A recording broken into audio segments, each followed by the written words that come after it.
Hello, this is Molly Raymer with 30 Days of Goddess and Bridget's Grove, and welcome to March's practice update for 30 Days of Goddess. Our theme for this month is change, and the goddess we are honoring is Elen, Elen of the Ways, sometimes also pronounced Ellen, Ellen of the Ways. My understanding is Elen comes from an old Bulgarian word meaning deer, and we will explore Elen in more depth in the Companion Goddess Guidance Club video that will accompany this practice update. So for more about her, we will be continuing that discussion in another video. But for now, we're going to explore these issues of change, the theme of change in our lives. I feel like this video is a expansion or a continuation almost of the inspiration and balance themes that came through in last month's video when our theme was inspire, and I read a lot of poems about balancing these twin poles of rest and renewal and creation and creativity and exploration. So we're going to explore a lot of things in this month's video. There's a lot of energy of change in the air in March, and I feel it all around me.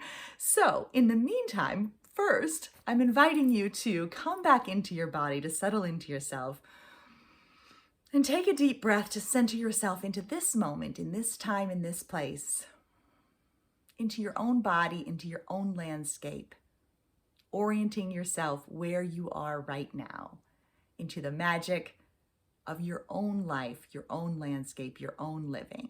What is happening around you right now? And the poem that I'd like to start with as we center and ground and come into presence with one another is one I wrote recently when our prompt for the day was yearn. And I really feel like this encapsulates the energy of change. It is now that we lean toward what we yearn for. We are snowdrops feeling the persistent call of light. We are acorns feeling the dark soil beckoning our roots to stretch out. We are wild plums, sap rising within and calling us to extend tiny tender buds, trusting that we will have what we need to bloom. We are iris, the touch of ancient grandmothers still at our bases, and the kiss of rain drawing us forth, fueled by both memory and beauty. We are our own seeds of promise, nestling into deep places, extending ourselves tentatively and tenaciously, exploring the cracks through which we might push forth to reach for the sun, shaking slumber from our petals and extending brave roots into welcoming soil. The sap of creativity runs through us. The call of purpose awakens us. The light of renewal beckons us. We rise rooted and strong, alive with what we know is possible if we dare to reach.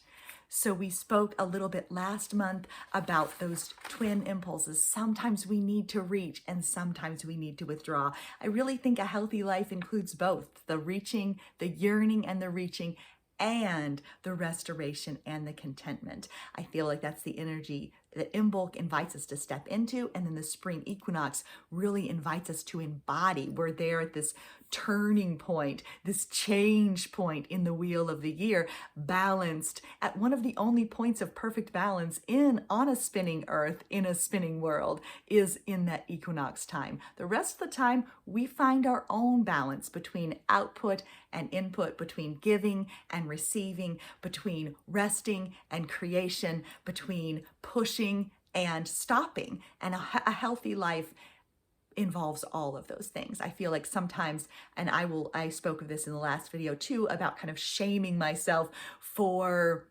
flitting around and working on all kinds of things and being alive with inspiration and enthusiasm. And I look to the birds and see how they only stop in one place for a small moment. And then I shared the quote about a beating heart rests every chance it gets. You know, we need both. We need to be able to rest and we need to be able to reach.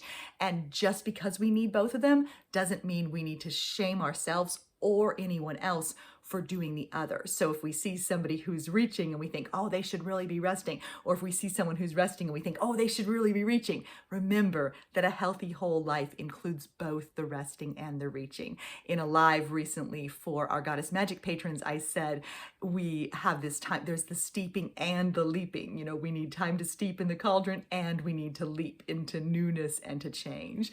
So holding space for and honoring both of those things. And different people have different energy levels and different natural modes of being. Some people may need more rest, other people may need more reaching, and some people may gravitate towards one or the other, and sometimes need a little push out of either one, either into rest or into reaching, or either one. You might need a little push either way. And I think the springtime reminds me over and over and over again that it is not wrong to reach. Like, we have longings, we have yearnings, we have powerful creative impulses within us. It's not wrong to reach. And it is not wrong to rest. So perhaps we are invited to change our relationship with that steeping and leaping, the reaching and resting, and recognize where we might want to push a little bit, recognize where we might want to ease off a little bit, and hold space for the fact that a healthy life includes all of those things. So one of the things I wanted to share, because I leaped right in with the steeping and the leaping, I leaped right in to my thoughts on the change energy, the March changes. And I really wanted to come back to something I wrote just a few days, a couple weeks ago, about 30 Days of Goddess in a nutshell. So you can always go to 30 Days of Goddess. If you're new, welcome. So glad you're here. If you've been here for 1,000 days of practice, welcome. I'm so glad you're here. There's space for all of us, whether this is the first day or the 1,200th day. There's space for all of us here. But I wanted to just say, I jotted this down, 30 Days of Goddess in a nutshell. The process is showing up. The practice is noticing. The promise is presence. And the outcome is trust in the sacred and in yourself. The process is showing up, the practice is noticing, the promise is presence, and the outcome is trust in the sacred and yourself. And that's really it. That's what it's really about, showing up and noticing. I was being interviewed recently for Lucy Pierce's Wild Initiation series, and one of the things we talked about in that interview is that there's no promise of perfection. It's not showing up because everything is perfect and we feel so spiritually centered and serene and that everything is going great. The process, the practice is about showing up regardless, for it all, regardless. And that is where the magic is. That is where the power is. That is where we build trust in the sacred in ourselves. That's when we discover. That's when we learn. That's where we find like all the treasures, is by showing up over and over and over again. So the process is showing up and the practice is noticing. That's all. The noticing, not being perfect, not doing it all right, not being a paragon of serenity. The practice is to show up and to notice. So one of the things I really feel in March with this theme of change is that now is the time for really looking with clarity at our lives and our choices. It is time to interrupt cycles of behavior, of thought, of habit that do us harm, and to welcome in change. We may sense change. I sense change on the edges in November and December, in the whispers of the crone of winter, in the bone mother. She whispers of change. And then we feel those seeds of possibility, those seeds of promise, and we start to incubate them tenderly in the dark of January and into Imbolc, into February. We're incubating those seeds of promise. We feel them kindle in our chests, coming back to life. Well, now is the time. We've heard those whispers of change. Now is the time to welcome it in, to look with clarity on our lives and choices, to interrupt cycles of thought, of behavior, of habit that do us harm, and to welcome in change, to welcome in that which we say we long for, that which we are seeking, that which we say we wish to claim. Now is the time for that change to be welcome in. It's a time to inhabit joy. It's a time to allow ourselves to play. It is time to loosen our limits and lean into the expansive. And as always, it is time to be here for our own lives, alive with curiosity, open to enchantment, and dedicated to living our magic with wholeness and trust, dedicated to showing up and noticing what there is. So as I said, we're kind of building on this inspiration and balance and change and beginnings. All those themes are kind of building together. As I noted, you can go to 30daysofgoddess.com if you've missed anything. There's all kinds of starter resources there. There's the printable materials that go with this video, such as our snapshot cards for you. That is there. Printable prayer books are there for you as well. And then, of course, members of our Goddess Magic devotional community also get an awesome March guidebook and our Goddess Guidance Club materials honoring the goddess of the month. So anyway, feel free to go to 30daysofgoddess.com if I am leaping ahead into too many other things and you need some catch up. You can always go back there. 30daysofgoddess.com/101 is the getting started page as well. So one of the things I wanted to share with you today comes from, yay, my new book, Replenished, which is a new devotional I'm going back to my roots with Tiny and Cute in the pocket size edition of this devotional companion. It really is spots of time or soul seconds for reconnecting with the sacred and yourself.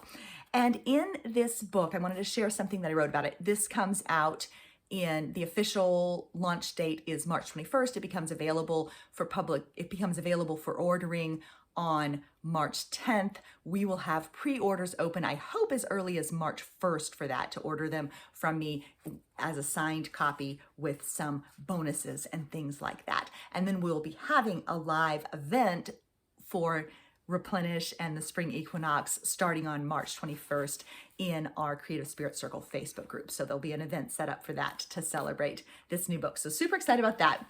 And I wanted to share something that I had written in it about change and devotional practice.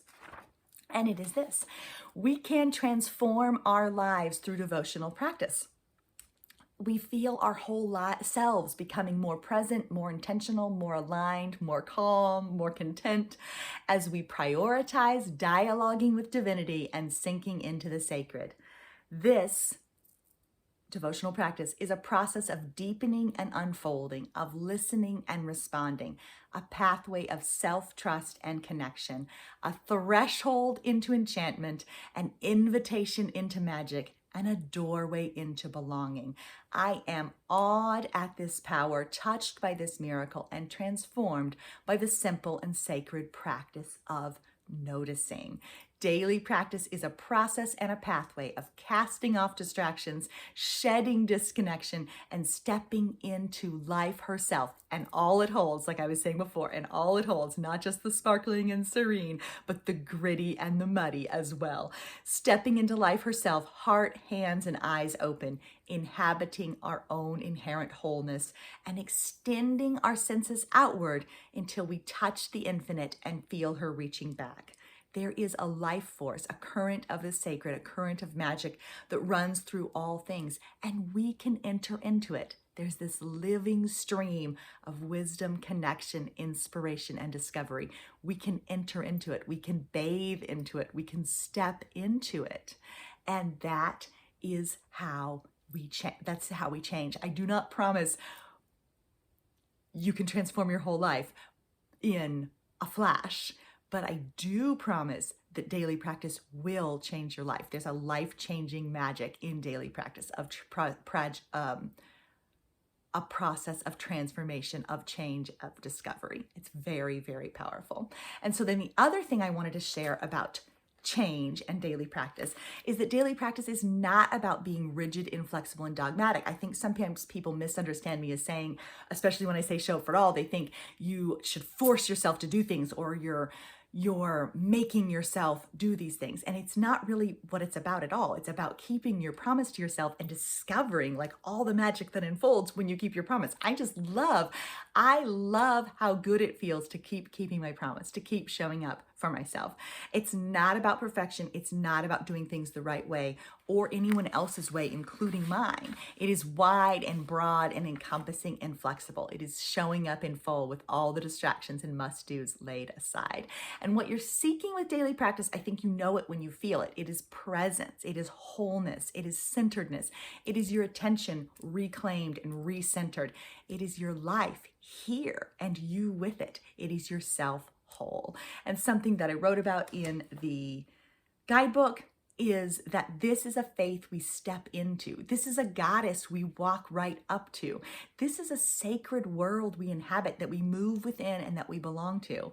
This is a magic, a trust, a religion that we actually hold in our own two hands. Our bodies are our doorways to the sacred. Our lives are our own holy texts. And so that was one of the things I wanted to make sure to remind you of, is that when you feel the urge to change, when you feel that yearning, when you feel that call, I wish something was different, I just want to remind you again that that is your invitation. That's your invitation to choose. That's your invitation to change. That's your invitation to return. So when you feel the pulse of longing, when you feel even when you feel the chime of discontent, when you feel the irritation or the agitation or the sensation that you wish something was different, that this doesn't, I want something different, I want something more, that isn't a sign you're doing anything wrong. It's your doorway into change. It's your doorway to connect. It's your doorway to the sacred. The longing itself is the pathway back home. So that was something that I wanted to remind you of as well. And then considering our questions for the month from our snapshot cards, that's at 30daysofgoddess.com for you. It is free. Something to consider this month is, what is changing for you? What kind of changes do you sense or feel? What has been whispering in your ear since winter that you feel starting to bloom or unfold or send down tentative roots and lift up tentative shoots? What do you feel changing for you? How are you resisting change? How are you open to change? What happens when you inhabit what's arising? What happens when you step in to the unfolding? And then something that I will remind you of, and I have reminded people of a lot over past 30 Days of Goddess practices, is to be alert for your smallest possible practices and how you can weave them into the rest of your life. And so that brings me to a quote I wanted to share, which was from Elizabeth Gilbert. I think it comes from her Big Magic book. I copied it online. I've read Big Magic, so I think this comes from Big Magic. It might come from a different book. And so Elizabeth wrote, "I want us all liberated from the path of fear, but for many reasons, but mostly because it makes for such a boring life. Fear just tells you one thing: stop. Whereas creativity, courage, and inspiration only ever want you to go." So as I talked about in the beginning, we need to stop and we need to go. We need the steeping and the leaping. We need both of them. But fear tells you to stop, and creativity, courage, and inspiration want you to go. So thinking about smallest possible practices, the things that you can weave into your ordinary life and your ordinary days, and in so doing, discover the extraordinary enchantment and magic that's available to you right at your fingertips, right out your window, right out your front door, is, I think the thing that's important to remember is that, again, it's not about perfection. It's about practice and process. You can write terrible poems every day, and that's okay. It's about the process and not about what you're producing. And so daily practice can be a place of ease for us. It's okay to let it be easy. My motto, I have it on my bracelet here, it's the name of our free monthly online circle, is simple and sacred. Keep it simple and sacred. Create a daily practice that fits your life. So I'm happy to create resources to share with you that help you create daily practices that fit your life, reminding you that, print what works for you. If what you like best is to read a prayer card every day, or journal on a question, or do art and writing in the prayer book, or read from 365 Days of Goddess, those are all things that are available to you. You do not have to do everything. You pick what works for you and what helps nourish and support you. Daily practice is here to nourish and support you, not to shame and berate you or tell you what to do. And so it can sometimes, I'm going to acknowledge, it can be hard to show up sometimes. We don't necessarily want to show up for it all. But the thing to remember is that life itself is made of small moments. Our lives are built of very small moments. And so sometimes people balk at the idea of creating a daily practice because it feels too rigid and confining. And then they forget that like our whole lives are built of all kinds of small moments. And we have all kinds of daily practices in already, like brushing our teeth and putting on our shoes and eating breakfast and getting in the car and going to the bathroom. We have small practices in our lives all the time. They're just kind of, dull or mundane ones. And so I am here to say that even a very small moment can be infused with a touch of the sacred, with a little bit of magic and wonder, even in those small moments. Even walking to the car, we can look up and see what the clouds are doing, what the sky is doing, whether we see birds, etc. So there's lots of opportunities in an ordinary day to spot moments of magic. And so I consider it to be, if you brush your teeth without fail, you drink water without fail, you go to bed without fail, those are things that you do every day. And I feel that nourishing your spiritual life is the same, that it can occupy as priority of a position as getting dressed in the morning and going to bed at night. Like there's things that we do every day, and nourishing our spiritual lives can be just as vital as those other things that we already do every day. And so yeah, I would suggest that keeping your promise to yourself and that holding consistent small space to nourish yourself spiritually every day is every bit as doable and every bit as important as closing the front door when you go outside or putting on your seatbelt when you get in the car. Like those are small things that you do. Small moments of spiritual nourishment can also take place, and they don't need to be saved for later, and they don't need to become so big and complex that you can't do them because it's too much. So I wanted to make a reminder of that. Thinking about those many, many moments of consistent routine, mundane practice that already fill your days. And now consider breathing the sacred into those small acts and giving yourself space, even if it's only 5 minutes, to nourish yourself in a spiritually nurturing way. And so something that I come back to is like, I've practiced yoga every morning for almost 24 years, for about almost every day without fail. And when you think about that, you think, well, 24 years of yoga sounds pretty exhausting. Like, I don't really want to do 24 years of yoga. I've done 30 days of Goddess for more than 1,000 continuous days.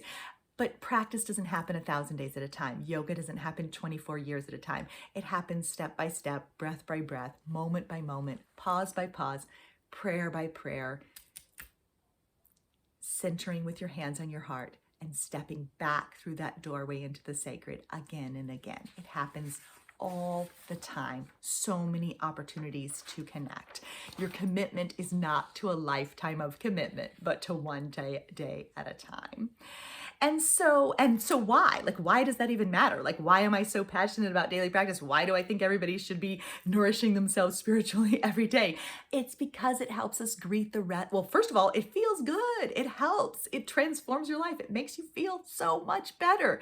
But it also helps us to greet the rest of life. It helps us step into the rest of life. And it offers us a wellspring from which to draw, a cup from which to drink, and a source of solace and support to draw upon when we waver. Daily practice feeds our lives, fuels our lives, holds our lives tenderly, so we can meet what life asks of us with fullness, wholeness, and presence. And so that brings me to a quote from Natalie Goldberg from Writing Down the Bones. And she's talking about the details of life, these small pieces that make up our lives. We are important, and our lives are important, magnificent, really. And their details are worthy to be recorded and experienced, I would say, experienced and explored. This is how writers must think. We must sit down with pen in hand. We are here. We are human beings. This is how we lived. Let it be known the earth passed before us. Our details are important. Otherwise, if they are not, we can drop a bomb and it doesn't matter. Recording the details of our lives is a stance against bombs with their mass ability to kill, against too much speed and efficiency. A writer must say yes to life, to all of life, the water glasses, the half and half, the ketchup on the counter. It is not the writer's task to say it is dumb to live in a small town or to eat in a cafe when you can eat macrobiotic at home.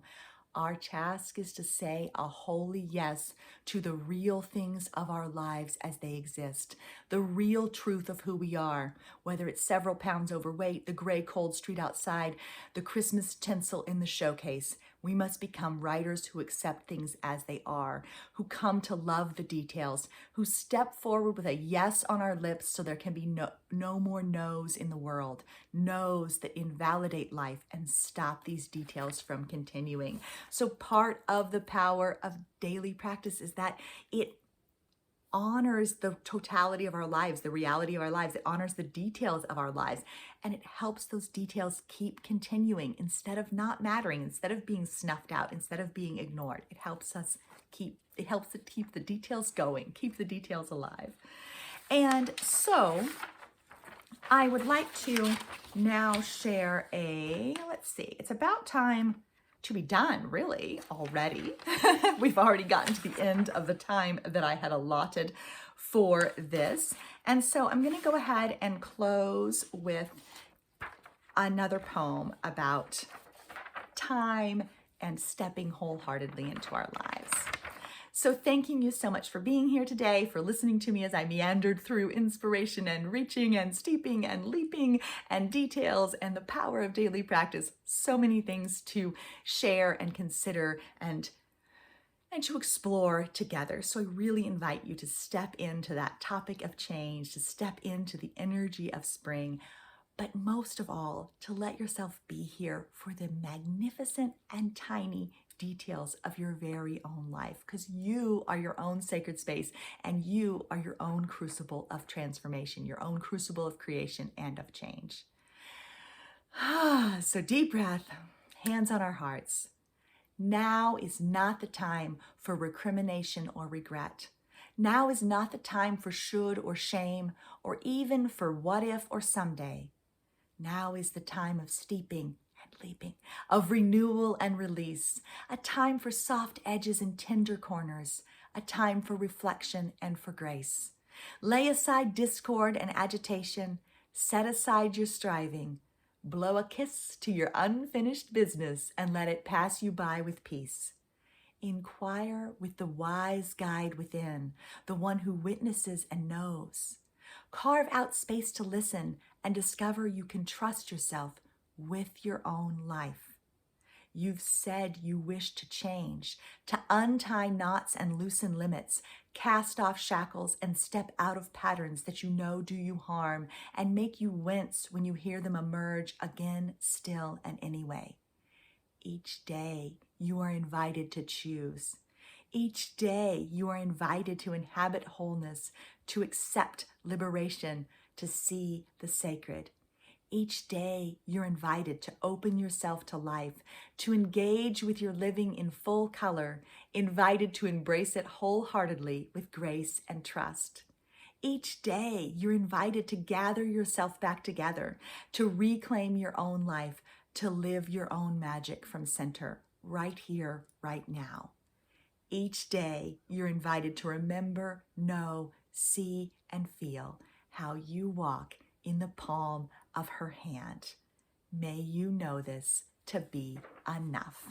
Thank you so much for being here today, and welcome to March's practice. Keep living your magic. Bye-bye.